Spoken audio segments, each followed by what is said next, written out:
There are a lot of secret items like armor pieces, weapons, and gear that you can easily miss in Ghost of Yotei. They're not part of a quest, just hidden around the map, and they end up being some of the best items in the game. So starting off with what I think is not necessarily the coolest piece of gear in this video, but the Sapphire Wings mask is a nice looking mask that you come to right in the starting area of the grasslands, and it's easily missable. This is found just along the border of Lake Kutara, towards the upper left-hand portion of it. What is that, northwest? It's really easy to miss, but you should also be coming through here while you're exploring. A lot of the trails lead through this area, but you'll find a little camping area which is like super camouflaged, and in a box that looks just as ordinary as any other is the Sapphire Wings mask. Over in Tokachi Range, which you can come to at the start of the game as well, if you're headed west towards Yubari Lake and keep heading west a little past it, somewhat in the direction of a dueling tree, it's near a small unnamed pond, and that's where you'll find a raised up rocky piece of land with a tree on it, where you can find a bear and some guy who had their final duel. It looks like a pretty epic fight went down, but on that guy is where you can loot the Executioner Sandogasa hat. Straight up one of the coolest hats in the game. It doesn't get much better than this.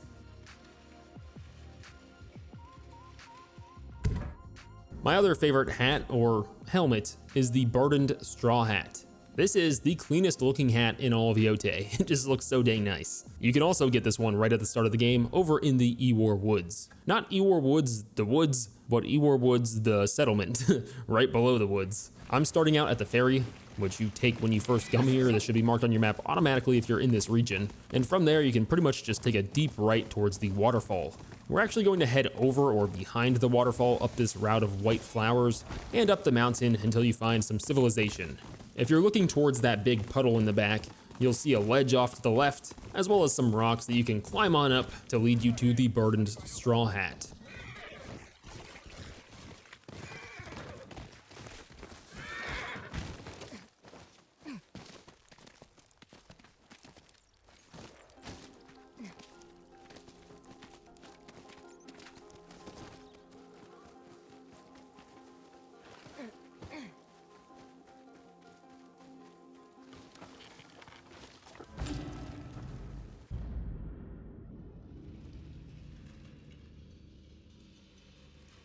Now, before you leave, right next to us, coming down from Ewar Woods, the settlement, and into the actual Ewar Woods, the woods, we can find another hat in this like maze of an obstacle course.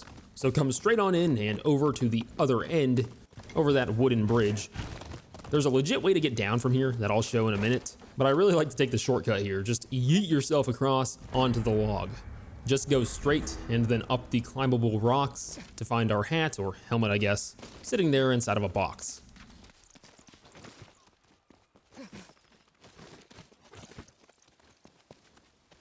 There you go, you got the Scarlet Aid hat. A pretty cool helmet. I really like how it's just like solid red.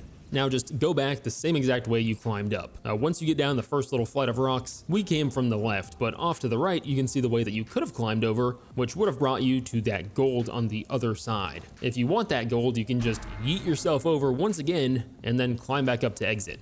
A much cooler hat is the bucket or basket hat, the Tengai hat. Probably the most unique helmet in the game and the one a true samurai would wear. Probably my favorite hat in here. To get this, we have to go to the other side of Naoro Wilds, and if we leave the main village, Husko-Kotan, our route starts like literally right there, where we'll find a climbable wall and some ledges you can mount on up to start your like long journey through here. It's not that long, it takes like a minute or two. It's a bit of a trek, but just follow the way that I go.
If you're into a glass cannon build or want to play on lethal difficulty ×2, I mean, the Kanamori's two-faced mask does exactly what lethal difficulty does. It allows you to deal more damage, but also take more damage. And I mean, enemies already deal so much dang damage as it is, even without lethal difficulty, but if you are playing on lethal, I've found it to be even more brutal than Tsushima was, so I don't really see any harm in using this. It doesn't really give you too much of a debuff since you're already getting hit hard as heck. At that point, you're just dealing more damage. You can't really take any more. The extra damage on yourself doesn't even really matter.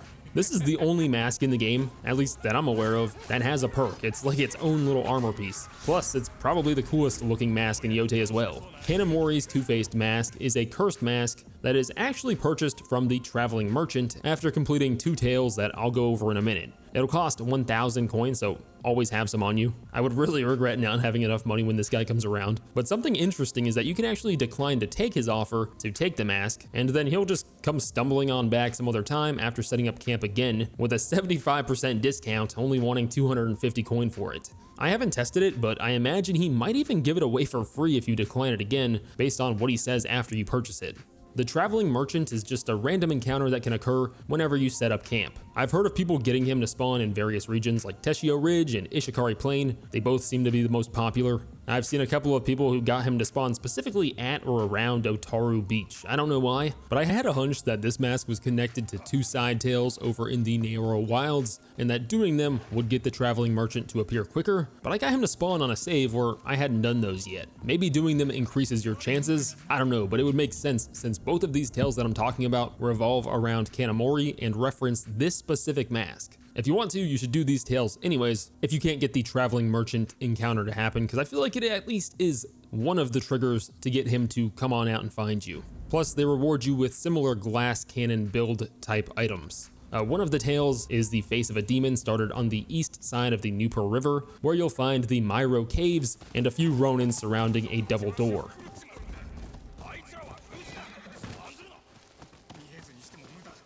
And then the second quest that you'll need to do is the Face of a Master, which can be started just across from you on the other side of the river at the Ikidomori Grove in the Iwar Mountains. This one isn't so secret, but since we already happened to go over it, both of those 2 other tales that I just mentioned give charms that pretty much go hand in hand with the glass cannon extra lethal perk that the two-faced mask gives. But particularly the charm of unhealthy resolve that you get from the Face of a Master tale that we started in the Ikidomori Grove of the Iwar Mountains. Once you get there, you can defeat some enemies who are harassing a monk, interact with that monk, and you'll kind of get the quest started. I think this is one of the best charms in the game. It makes it so that we get Spirit when we defeat an enemy. It starts out with Minor, but it's upgradable to level 3 at Major. And not a major chance to get Spirit, but we're guaranteed to get a major amount of Spirit. All you have to do is defeat 5 enemies while you're under half health, and then 10 enemies when you're under 25% health.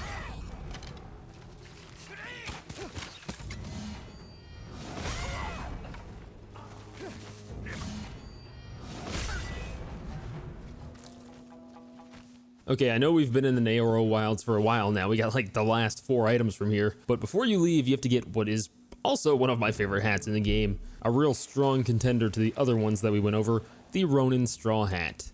I freaking love this hat. It's a Ronin hat with a big slash down the middle. It's freaking sweet. To get the Ronin straw hat, much simpler than the last few. We've been to every region of this area now, but down in the Cockpit Hills, pretty much on the sea in Cookpet, is where you'll find another one of those camouflaged camping areas that we found in the Yotei grasslands. And just like last time, you'll find a chest containing your new piece of gear, the Ronin straw hat.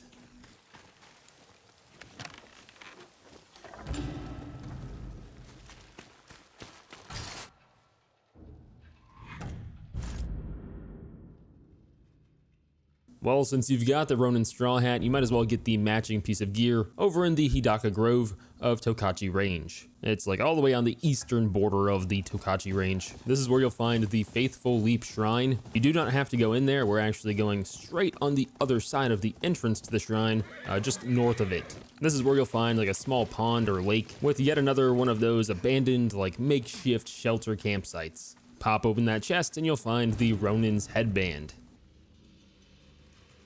Over in the Yotei grasslands' Serpent Pass, basically in Tokachi range where we just came from, you'll come to a bear and his human companion. It's really hard to miss these guys. If you came through here, you most likely found them, and the guy there, Toku, should have given you a quest or tale called The Loss We Carry. I'm not gonna spoil the quest, but he needs you to go out and retrieve something. At the end of the tale, it seems like you're all done, and you are. The tale is over, but if you interact with the bear's food bowl, Atsu will speak to the bear, and still it seems like that's it. But if you keep interacting with the bowl, eventually the bear will lead you to a new weapon kit or sword kit for your katana called Untamed Loyalty, and I think it's one of the best looking weapon kits in the game.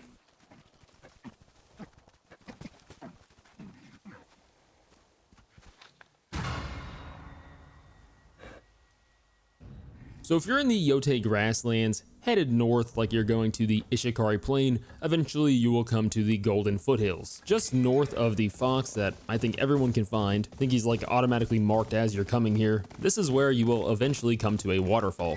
It's also lying just below a hot spring. This place is like Collectible City. Well, just like quite a few waterfalls in this game, you can go inside of it.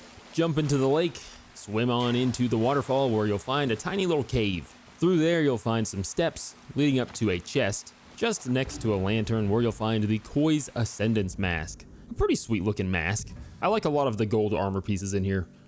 But if you don't, there's also a black version of this mask. This one is found all the way in Teshio Ridge, where pretty much just through the entrance of Teshio Ridge as well, you'll come to the Sakura Woods, and just barely north of those, you'll find a small unnamed pond.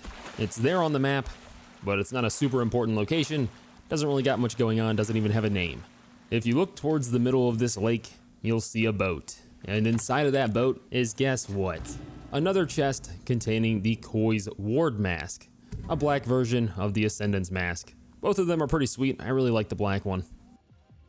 So in the northernmost part of the map, still in Teshio Ridge, along the eastern border of Teshio Ridge, you'll find a small town called Sanctuary Grove, which is planted here just along the coastline. But when you get here, you're probably gonna be like, what the heck is going on? How do I get in there? You have to use the lighthouse, the Sarufutsu Lighthouse. Once you get in there, there's a puzzle. The solution is pretty simple. You do the same things to both sides. You make the foxes on the left face each other, and then the foxes on the right face each other. Then you pick up that middle statue that's sitting in between the foxes and set it on the same side of the door as you took it from. So the puzzle on the left, you're gonna pick up that little fox, set him on the left. The puzzle on the right, you're gonna pick up that little fox and set him on the right side of the doors. Once you're done with that, you'll hear a little click and you can exit through that door. This is kind of like a hidden quest, so I'm not gonna spoil anything. The entire path to where we're going is extremely linear. Just once you get off of the scaffolding, interact with the cage that's in front of you. Follow that path and it'll bring you on to Sanctuary Grove. Once you get into the actual Sanctuary Grove location, there's only 2 buildings here. The tail should bring you into the building on the right, but we're gonna go ahead and enter the one on the left, where we can get into the attic that has an open window taking us to the roof of the building. This is where we'll find Yotei's Winter Mask, a pretty cool secret little piece of gear. But before you head out, possibly the most rare item in the game that I have not seen anyone talk about is the Usagi's Luck Katana. It is beautiful, and the way that you get it is just straight up obscure. First, you need to head on over to the Neoro Wilds and find the Clearwater Fox Den. When you get here, you'll realize this isn't like any other fox den. The fox is black. He leads you through traps and then says peace out. But if you go back to Sanctuary Grove now, which we just unlocked a minute ago for that mask, you might realize by now that this is an animal sanctuary that houses all of the foxes that you save.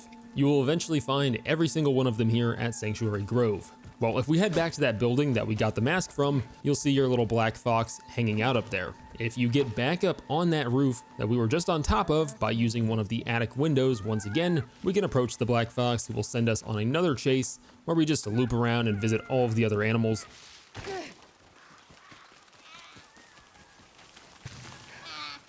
And if you stay with him, he will eventually take you back behind the building that he was just on top of, where he will reveal his gift to you. The Usagi's Luck Katana Sword Kit, just kind of hidden there in the log. You cannot come back here and grab it without rescuing the black fox first. It will not appear or give you the option to pick it up. He kind of like sets the trigger for it to spawn. Now, before we leave Teshio Ridge, there's another mask we should grab at the other end of the region, up towards yet another lake, where again in this lake, we're gonna head right to the middle of it. This time there's no boat. What we have here instead is the Nakajima Saki House. We're actually not going into this lake since it's iced over. We're actually going outside of it onto another little frozen section that we can find hidden in the forest here.